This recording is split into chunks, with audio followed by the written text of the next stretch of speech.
Hi everybody, and welcome back to Lost Genre entitled Parents, which is basically people that behave like spoiled brats, but that actually have kids of their own. So without further ado, let's start with the first story. This one is from user NGGJamie. I got this story with permission from a friend, F. It's the story of his brother, B, and the woman he married, EM.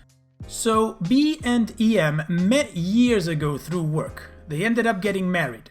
During their marriage, they had two boys, who are both great kids, even if they can get a little mischievous at times. Honestly, there's not too much to say about their relationship before this story starts. My understanding is that EM had liked to party before their relationship started, but mostly stopped once they got married.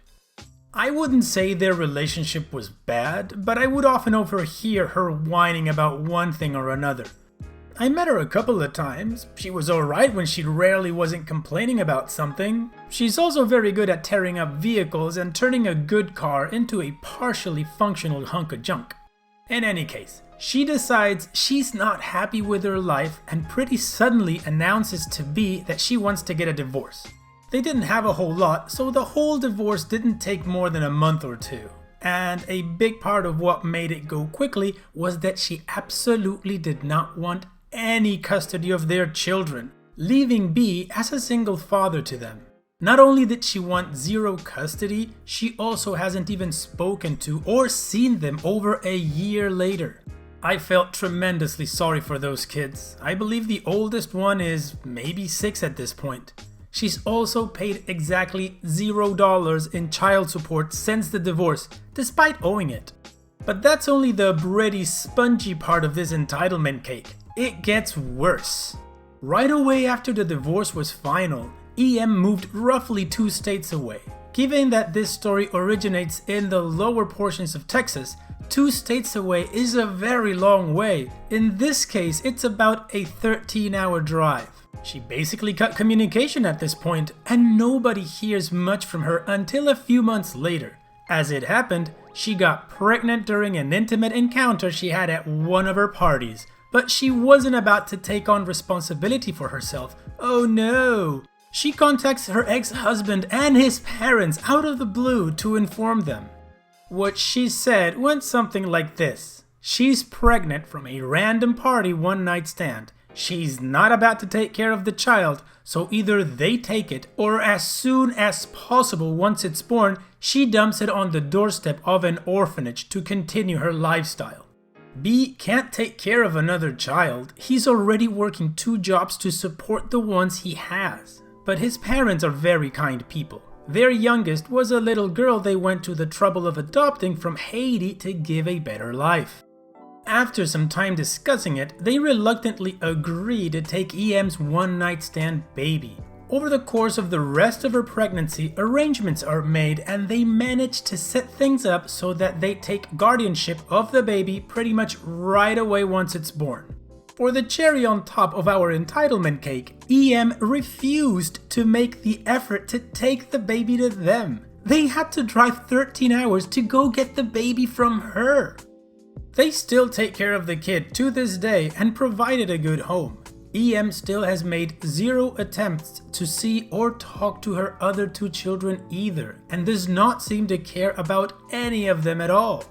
As far as I know, she still paid a grand total of $0 in child support and probably hasn't changed her ways at all. Okay, I'm gonna say it. I know it sounds bad, but I'm gonna say it. Some people simply do not deserve to be parents. I've said it more than once, I am not at all a mental health professional, but this woman has to have something wrong in her head to behave this way. Just having kids and abandoning them like that? That's not right. I hope those kids have a great support system around them so that they never have to worry about why their mom didn't love them or something. What do you guys think? Okay. Now let's move on to the main story. This one is from Nanny Lynn 62. Years ago, this new neighbor of mine, she had recently moved to a house on the next street over, kept trying for the better part of a summer to use me as a free babysitter. It started when her kid, who was really a cute, well-behaved kid, about 7 years old, showed up at my door at 7:15 in the morning. We were all just waking up and getting around, so I told him that my boys weren't ready to play yet and to come back in a few hours. That is when the kid told me his mom had gone to work. This seemed a bit odd to me, so I brought him in and tried to call his mom. This was the time of only landlines. Sure enough, she was gone. So I brought him in and fed him breakfast. He stayed with us the rest of the day and he got along well with my two boys who were 5 and 10. I had only talked to his mom about 2 times, so I had no idea why she would think this was a good idea. When his mom came home, I walked him over so I could talk to her. I told her not to do that again. I told her that I would be willing to watch him on occasion if she asked first, but not every day. Her response was, "Well, what else do you have to do all day?" This kinda took me by surprise. I tried to tell her that I work at home on commissions. She rolled her eyes and told me that being an artist isn't a real job, and besides, I was married, so I didn't need to work. I should have pointed out to her that she was married and working, but I felt myself getting angry and I didn't want to argue with her. "Just don't do that again," I said to her. "You have teenage kids home for the summer. Have them babysit." She frowned at me and said, "They work." I said, "So do I." Then I went home. The next morning at 7:15, the kid sheepishly shows up again.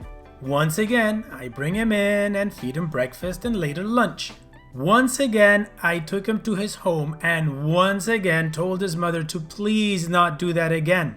She actually tried to tell me that it was my neighborly duty to watch him, and I told her that if she sent him tomorrow, I wouldn't be there because of a doctor's appointment. She said that as a babysitter, I should have given her several days' notice about this. I angrily told her I was not a babysitter and then went home. The next morning, I made my 7 a.m. appointment. Blood work, that's why it was so early. I did some grocery shopping afterwards and it was about 10 a.m. when I got home. The poor kid was waiting for me on the porch. He had been there for nearly 3 hours and the little guy was scared and hungry. That night, when I took the kid home, I was angry. I told her how the kid was scared and alone. She actually said that she had told me I hadn't given her enough time to find anyone else and that his being alone was my fault. I pointed at her and said, "I am not a babysitter. Don't send him over again." That night, this woman had her adult nephew call me to scream at me for not being home when his poor aunt dropped her son off. How dare I leave a small child alone like that? I told the nephew that his aunt knew I wasn't home, so it was her that left a child all alone. I said that I had repeatedly asked his aunt not to send his kid over anymore, and I was not a babysitter. The nephew freaked out on me when I said that, and I hung up on his screaming. This worked for 2 wonderful quiet days, then right back to it. I tried everything, but this woman insisted that it was my neighborly duty to babysit and would tell me as much. Finally, I decided that to solve this problem, I would just get a job outside of my home and that way she would have to stop. I was too much of a pacifist back then. I no longer am. I landed an interview for a position at the local library and I was ecstatic. I told the woman to keep her son home because I had arranged for my kids to stay with their grandmother while I went to this interview. The next morning, I drove to my mother-in-law's house and took my kids inside. When I went to leave, I found this woman's kid waiting for me in my car. She had actually followed me there and put her son in my unlocked car and then zoomed off while I was dropping off my boys. My mother-in-law wasn't the most flexible person in the world and she adamantly refused to watch an extra kid. I had to cancel my interview. I was livid. I toyed with several ideas at this moment. I could take the kid to her job and leave him with her, or I could call the police and CPS. I really wasn't sure how stable this woman's job was and I didn't want her to get fired. And when I went to call CPS, I chickened out because it really wouldn't be fair to the little boy. Besides, I had heard really scary stories about CPS. In the end, I just waited for her to come home. I left the boy at my house with my hubby. I planned on doing a lot of cussing, and I stomped over to her house and met her before she even got out of her car. I shouted at her. I told her she was dense, stupid, moronic, and crazy. I told her that she had lost me my job interview, and if she sent her kid over to be watched again, I was going to call CPS and the police. I told her that she was violating my space, and if it took going to court to get her to knock it off, then so be it. She then put her hand on her lip, and in the most snotty tone she said, "Well, if you didn't want to sit with him, all you had to do was tell me." I really do not know how I kept from punching her right then and there. This comment was so asinine. I turned on my heels to start stomping home when I saw her husband pulling up. Now, this was the first time I had ever met her husband. He worked at a job that only allowed him to be home on weekends. I can't blame him. I wouldn't want to be around her either. But when she saw him, she turned tail and ran into her house. He saw that I was upset and asked me what had happened. I told him all of it, especially the incident at my mother-in-law's. The poor man was shocked. He had been told that I was being paid and he had been giving her money to pay me. He had no idea all this had been going on, and he was very, very apologetic over the whole thing. In fact, he apologized again to my husband when he came over to pick up his little boy. Finally, she stopped sending her kid over. Later, I heard from others that she was bad-mouthing me and warning folks about what a horrid babysitter I was. But I took that as a favor. I didn't want to babysit any kids other than my own, and I still hate doing so. I don't hate the kids. I love kids. It's dealing with the parents that I don't like. The kid came over only once in a while after that to play with my kids, after he called first to get permission. Exactly the way it should be done. I'm sure his dad had something to do with that because the kid only came over on weekends. I have to say, OP is a way better person than I am. I would have taken him to his mother's place of work and dropped him off with her. If she were to lose her job over that, which I don't think so, well, that's on her for acting like a blockhead. And the only person I'd feel sorry for would be that kid for having such an idiot of a mother. But that's what I would have done, and OP is clearly a much better person than I am. What about you guys? What would you have done if this issue wouldn't have gotten resolved by the lucky encounter that OP had with the father? How would you have dealt with this obnoxious woman? Okay, and now let's move on to the final story. This one is from user Jemmy74. This happened many years ago when I was a deputy prosecutor handling misdemeanor cases. In this particular case, there was a street on a private beach with a series of houses in a remote area. There were other places that had public beach access, and this particular place was off the main road and not easily accessible. There was no reason to be there unless you were a resident of one of the houses or was visiting someone there. Anyway, an entitled dad decided to drive into the neighborhood and steal a boat motor from one of the properties. A neighbor watched him put the motor into his truck, got the license plate number, and called the police. A deputy responded and pulled him over a short time later. The deputy found the boat motor in the back of the truck, and entitled dad admitted he took it. He was cited for misdemeanor theft. He wasn't taken into custody, but given a notice to appear in court. This was typical for a non-violent property offense. I then got the case. So, I was minding my own business, working in my office, when entitled dad called and demanded to speak to me. He then demanded that I dismiss the charge against him. He didn't really have a coherent reason as to why, since he pretty much had been caught red-handed. He mainly yelled and was obnoxious. Legal tip number 1. Yelling at the prosecutor will not result in criminal charges going away, but it will result in having to deal with a cranky prosecutor.